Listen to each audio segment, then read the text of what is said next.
Bueno, ¿qué tal? ¿Cómo estamos? Bueno, la idea era, tal como quedamos la vez pasada en Zoom, trabajar hoy con lo que es la mente. Cuando hablamos de salud pública y salud mental, decíamos que para poder pensar en la variable salud mental, tenemos que pensar en algo del orden de la enfermedad mental. ¿Y de qué hablamos cuando hablamos de la enfermedad mental? Nosotros sabemos que hay todo un gran apartado de lo que hace la psiquiatría y la psicología clínica que habla de psicopatologías. Las psicopatologías son enfermedades psicológicas, que tienen que ver con esto de lo psíquico. Tendríamos que ver de qué se trata esta palabra psique, que viene del latín alma. Pero básicamente lo importante es poder pensar dónde ubicamos esto de lo psíquico, dónde ubicamos la mente. La mente.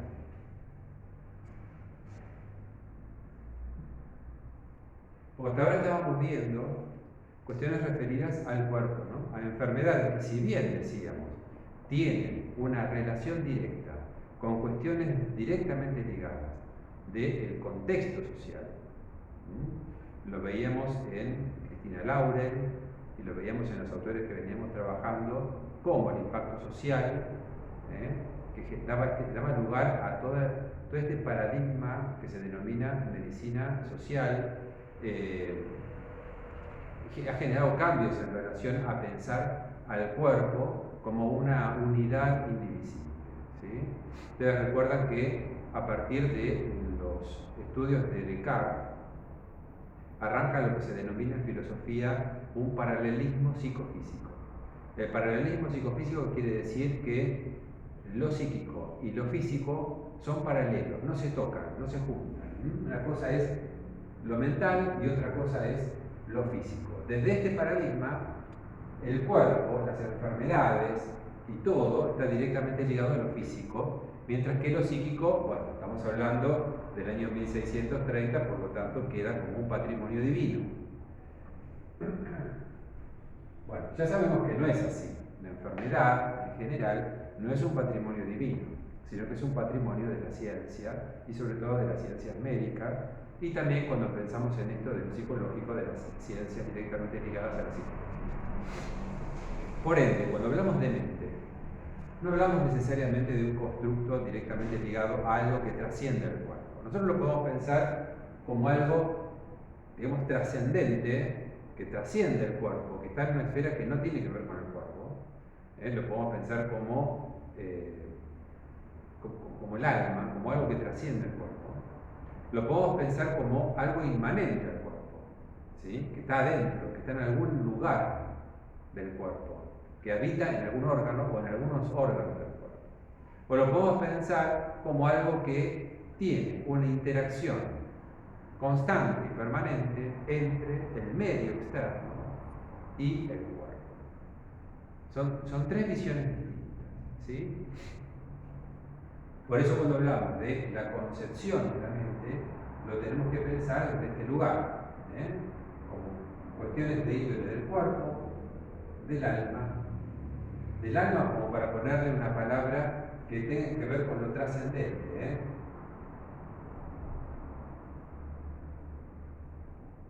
¿sí? O de la interacción cuerpo-contexto. Acá en el contexto podemos poner el contexto social, la cultura, la idiosincrasia, el otro, las interacciones, la familia.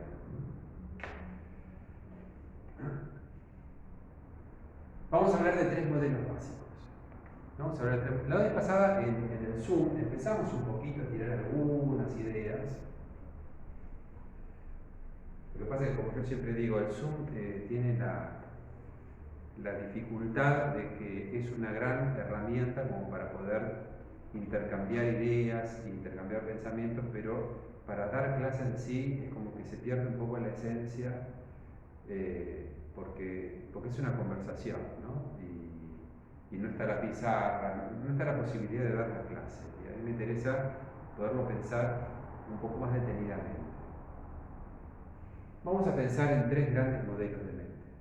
Como Hay más, hay muchísimos modelos. Pero yo quiero trabajar sobre 3 aspectos puntuales que hacen justamente a los modelos de mente que nos van a poder permitir pensar en la enfermedad mental.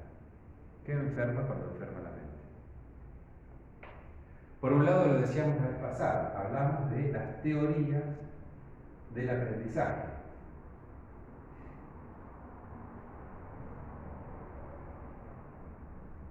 Esto es bien ambientalista. Las teorías del aprendizaje es bien ambientalista. O sea, nosotros venimos al mundo con una tabula rasa y la mente es todo aquello que aprendemos, es todo aquello que aprendemos en la medida en que nos desarrollamos en un contexto de intercambio. ¿Sí? ¿Y qué aprendemos? Desde el momento en que nacemos, ¿qué aprendemos? Bueno, aprendemos todo. Todo lo que ocurre en el mundo, en nuestro cuerpo y en las relaciones interpersonales y en las relaciones con los objetos en general, las aprendemos en función de esa relación, esa interacción que nosotros tenemos con el medio. Pensémoslo, ¿no? Cada elemento, cada mínimo elemento que se genera a partir de un contacto con el objeto externo y también con lo interno, es un aprendizaje y queda registrado en algún lugar de nuestro ser.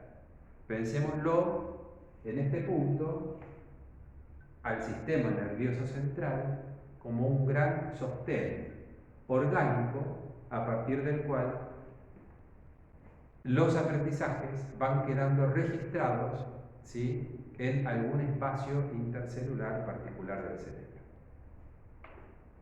Vamos a pensarlo así, ¿no? Por eso decíamos, las teorías del aprendizaje piensan el tema de todo es aprendido. ¿Y cómo se aprende? ¿Cuál sería la mínima unidad de aprendizaje? ¿Cómo es que nosotros hemos aprendido, por ejemplo, a tener el deseo de estudiar acompañamiento terapéutico? Como otros han tenido o han aprendido a tener el deseo de ser médicos. Y ese aprendizaje, decíamos, tiene que ver con cómo ciertos estímulos van generando ciertas respuestas que tienen que ver con las características del estímulo. Esto lo estudiaba, decíamos, Iván Pavlov, en la Unión Soviética, allá por el año 1910, 1915, y hablaba de un condicionamiento.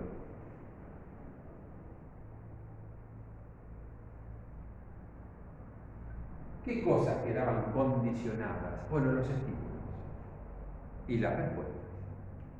¿Cómo sería?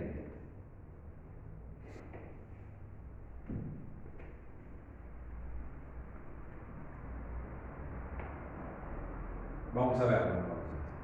¿Cómo sería este condicionamiento? Nosotros tenemos que partir de la idea que cuando venimos al mundo, más allá de lo que después vayamos generando, venimos con algunos estímulos que son naturales.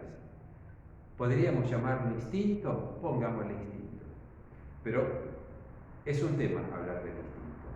Pensemos que venimos genéticamente armados como para tener ciertas respuestas que son naturales. Por ejemplo, el apetito, que es la sensación que nos advierte de que nos está faltando alimento.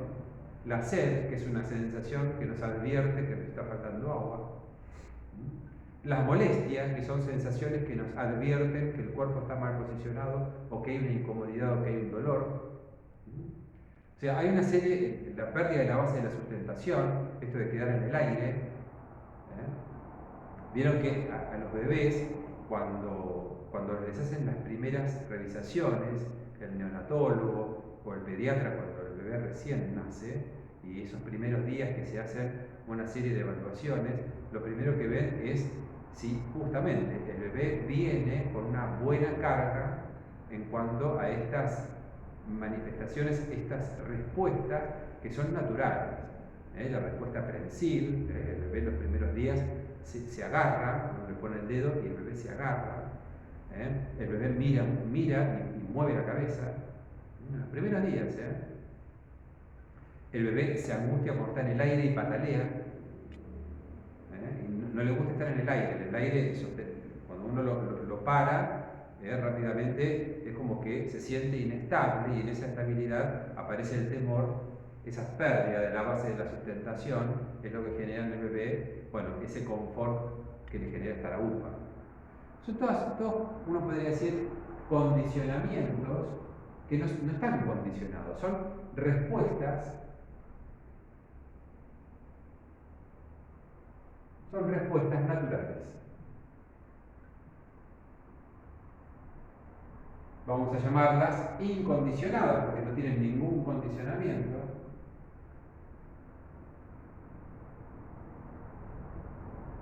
Incondicionadas frente a estímulos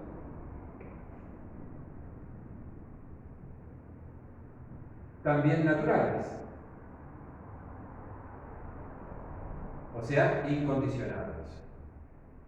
Como por ejemplo el alimento, los brazos de la mamá, la teta.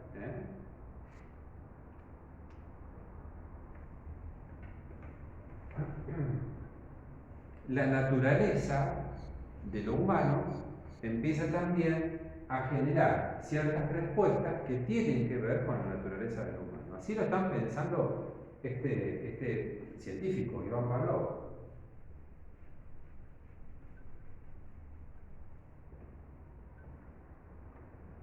Pero él descubre, yo les decía la vez pasada, de que hay ciertos estímulos que no son naturales,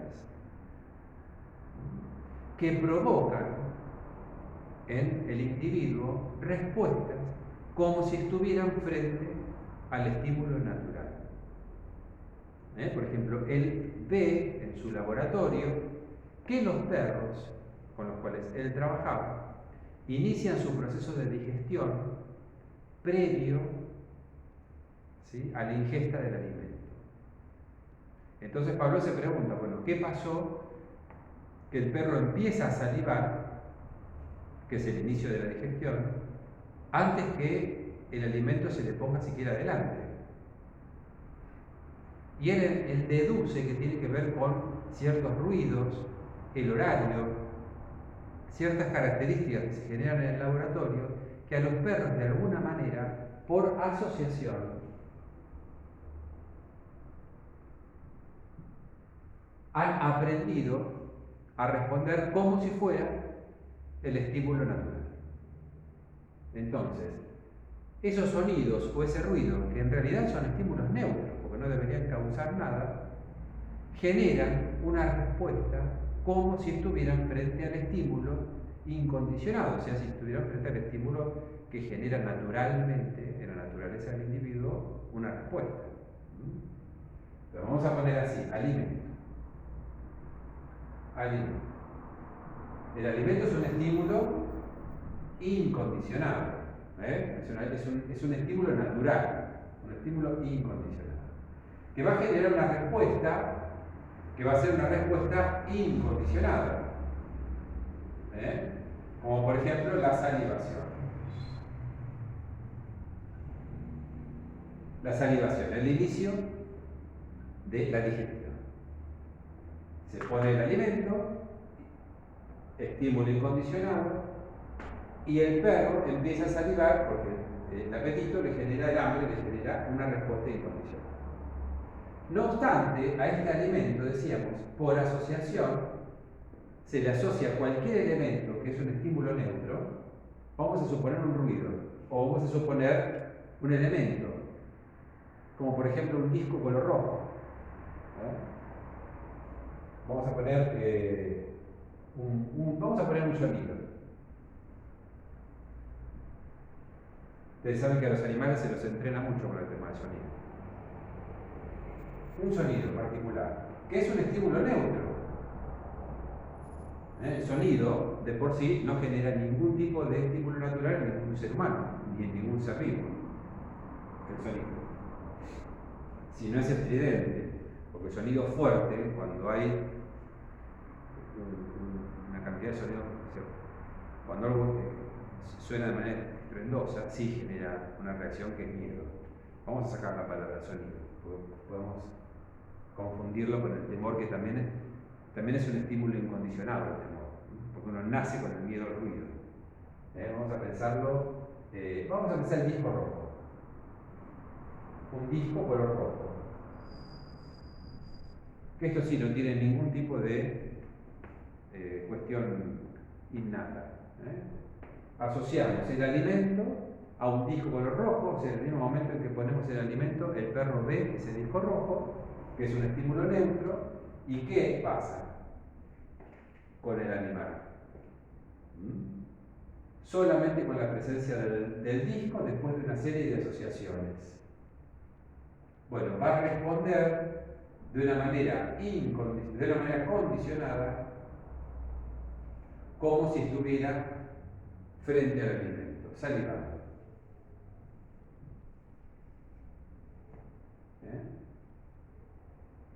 Bien, entonces este disco color rojo ya deja de ser un estímulo neutro y se convierte en un estímulo condicionado que va a generar una respuesta condicionada como salivar. Y acá se genera un aprendizaje. Esta es la mínima unidad de aprendizaje.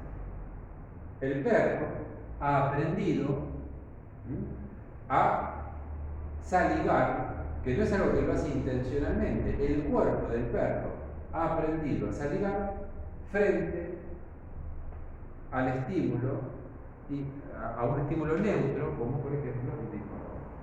Piensen en esto, en todo lo que puede llegar a generar por asociación, por contigüidad, o sea, por ciertos elementos en donde está cerca una cosa de otra, cómo uno puede ir, y el cuerpo mismo puede ir aprendiendo a responder a estímulos que no necesariamente son naturales. Y después esto se va sumando. Yo pongo el disco rojo y al disco rojo le asocio una botella y el perro va a empezar a salivar cuando ve la botella. Sucesivamente se va armando la cadena de aprendizajes que tiene como mínima unidad de aprendizaje esto que se llama condicionamiento simple o clásico.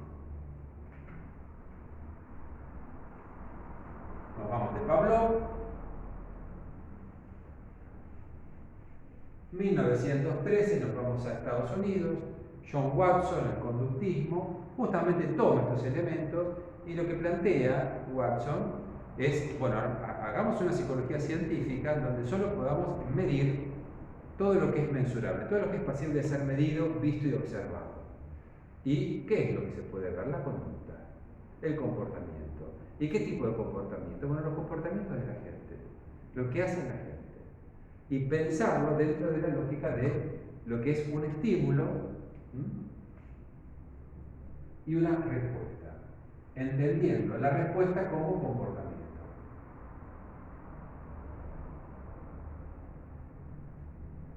¿Está? O sea, todo nuestro comportamiento es la respuesta a algo. Es la respuesta a un estímulo. Así lo piensa Watson. Entonces, es simple. Si podemos ver cuáles son las características del estímulo, podemos predecir cuáles son las respuestas o el comportamiento del sujeto. Watson investigó mucho esto. A continuación empezó a investigar también otro conductista, otro científico que se llama Skinner. Skinner ha hecho grandes avances en el campo de la investigación científica en cuanto al aprendizaje. Skinner lo piensa de otra manera. Skinner piensa que hay una actividad previa al estímulo, que nosotros no somos solamente sujetos que recibimos estímulos y respondemos, sino que previo a ese estímulo también hay una búsqueda de ese estímulo. Él lo hace con una experimentación con una paloma en un contexto de investigación, en donde pone a la paloma en una caja, en donde la caja tiene una palanca, que si pisa la palanca baja un granito de maíz. Pero lógicamente la paloma no sabe. Y la pone ahí y espera. ¿Y qué hace la paloma? Bueno, cuando le empieza a ganar hambre se desespera. Y en esa desesperación empieza a hacer de todo, aletea, patalea, picotea, hace de todo, hasta que accidentalmente toca la palanca y baja el maíz.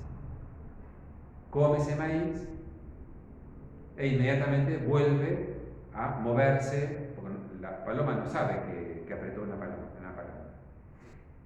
Vuelve a moverse hasta que nuevamente aprieta sin querer la palanca y vuelve a caer otro granito de maíz.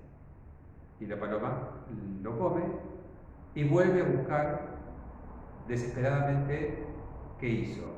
Las frecuencias en el tiempo con que va apretando la palanquita es cada vez menor hasta que llega un momento en el cual la paloma simplemente aprieta la palanca y le cae el maíz.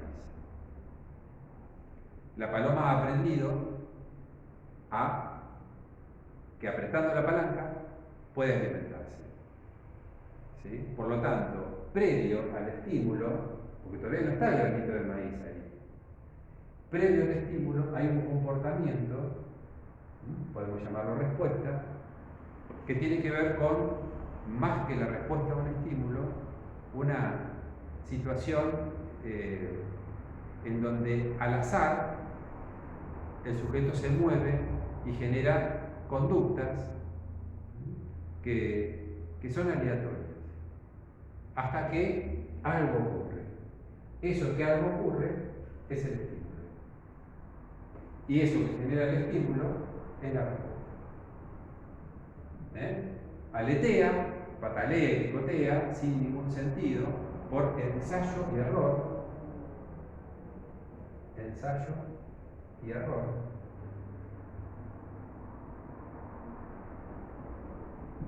Cae el estímulo, que es el granito de maíz. Esto es un estímulo incondicionado porque es un alimento, y genera estímulo condicionado y genera la respuesta condicionada, que es el comerse el granito de maíz. Pero ven, ya cambia el arco reflejo, que era estímulo-reflejo, estímulo-respuesta, ahora se va a modificar y lo vamos a llamar respuesta, estímulo-respuesta. Ensayo-error. Así seguimos aprendiendo. Fíjense que cuando, yo no sé si ustedes son aficionados a los juegos, a los jueguitos de internet o los juegos de la PlayStation, pero cuando uno está frente a un juego nuevo, no viene la explicación. Uno no sabe qué tiene que hacer. Uno le pide a alguien que sepa del juego, che, ¿qué tengo que hacer acá? Pero la idea es que no tengas ni idea. La idea es que vos empieces a hacer lo que se te ocurra y algo va a empezar a pasar. Eso que empieza a pasar son los estímulos. Pero eso de decir, bueno, muevo la cámara, me fijo, voy, hago que el personaje del juego camine, corra con un arma, busque, que no tengo ni idea para qué lo hago, es justamente lo que se denomina ensayo-error. Aparece el estímulo, yo ya sé lo que tengo que hacer y aparece la respuesta. Este modo de aprendizaje es el modo de aprendizaje más eficaz. Por eso los chicos aprenden tan rápidamente un juego en las redes o un juego como es en la PlayStation y les cuesta tanto aprender matemáticas. Porque no es la misma lógica. Acá el niño ha buscado, por ensayo y error, un estímulo que le genera un nivel muy grande de estimulación y de respuesta. Se llaman las máquinas de aprender. Esto Skinner lo inventa, fíjense, estamos hablando de 1920, 1925. Y él ya hablaba y ya elaboraba las primeras máquinas de aprender. Las máquinas de aprender fueron lo que después fueron los flippers. ¿Vieron esos jueguitos que tienen dos palanquitas a los costados que hacen que una pelotita vaya y toque aleatoriamente y se generen puntos aleatoriamente en función de lo que toca?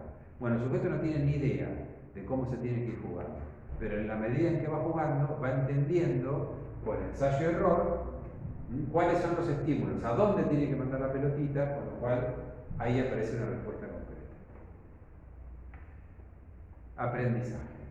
Por lo tanto, la mente, desde la perspectiva del conductismo, sería aquello que permite ver ¿Cuáles son las características de este arco? Ensayo-error, estímulo y respuesta. Sujeto respondiente. Uno podría decir, bueno, y desde esta perspectiva, ¿cuál sería la enfermedad mental? Bueno, primero que acá no hablan tanto de mente, se habla más de aprendizaje.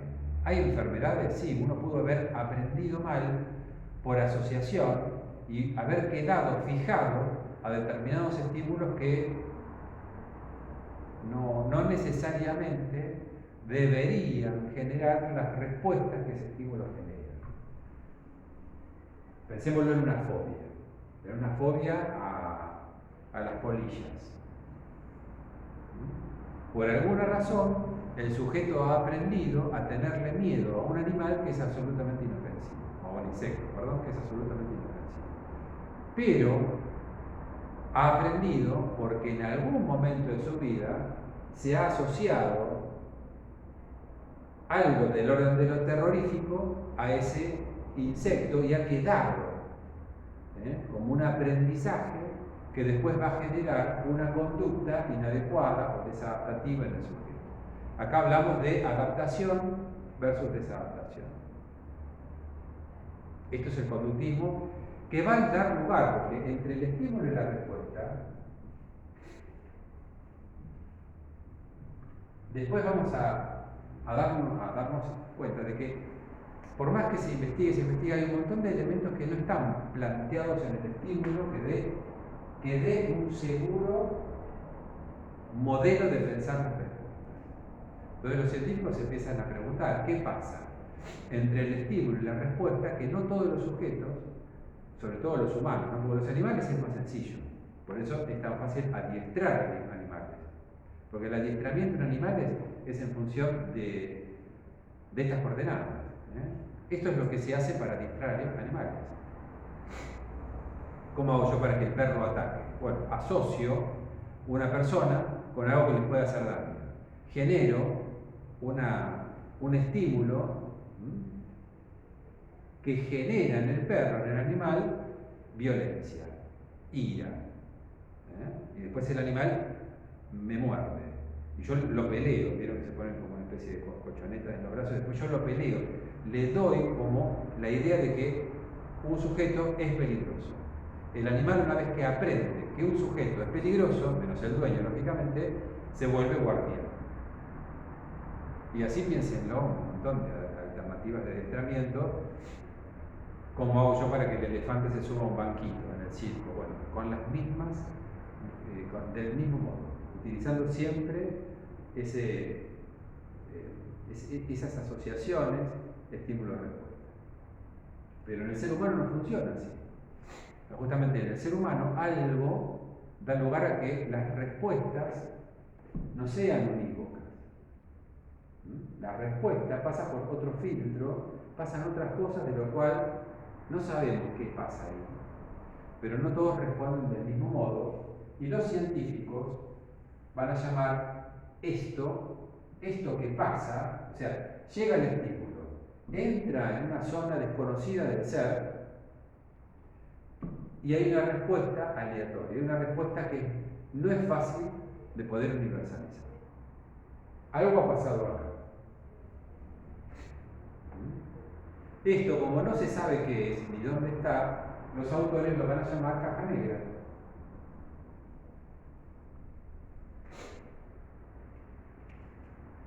Estos intrincados y complejos mecanismos dentro de la caja negra que generan una respuesta serían el equivalente a lo que llamamos mente.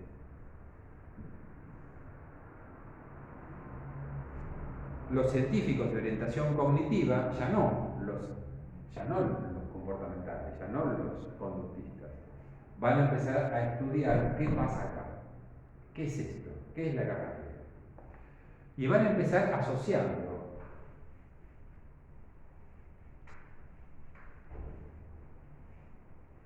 la mente con el software. Ya tienen algunos elementos en esa época, estamos hablando de los 50, 60, la máquina de Turing, las primeras computadoras, ya había una idea de que sobre una base material como la computadora, sobre una base material, orgánica, como la computadora, se puede generar un proceso de aprendizaje, porque yo en definitiva le enseño a la computadora lo que tiene que hacer frente a determinadas sentencias, opera como si estuviera generando estímulos y respuestas. Yo le digo que me diga algo o me ejecute un programa y la computadora lo hace. Esos programas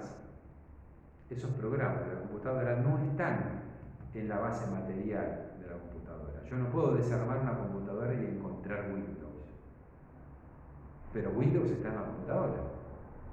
Pero no está en la base material. O sea, nada de lo que nosotros aprendemos, nada que hace a esa caja negra, nada que hace estos procesos por los cuales uno responde a ciertos estímulos, está en el cerebro. Entonces hablamos del software en el ámbito de la computadora.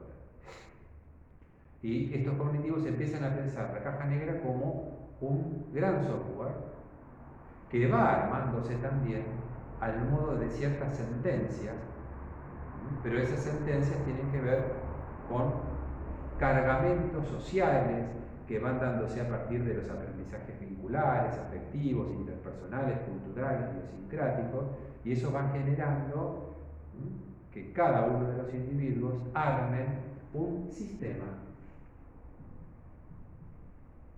que lo vamos a llamar sistema de creencias. Un sistema de creencias. De ese sistema de creencias se articulan pensamientos.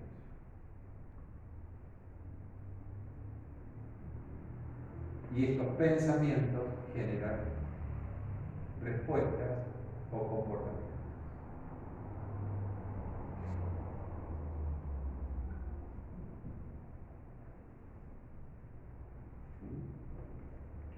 Entonces vamos a suponer que yo me cuesta hablar.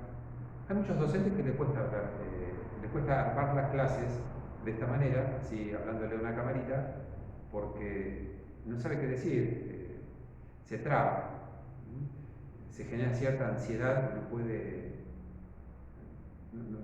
puede como darle una hilación a lo que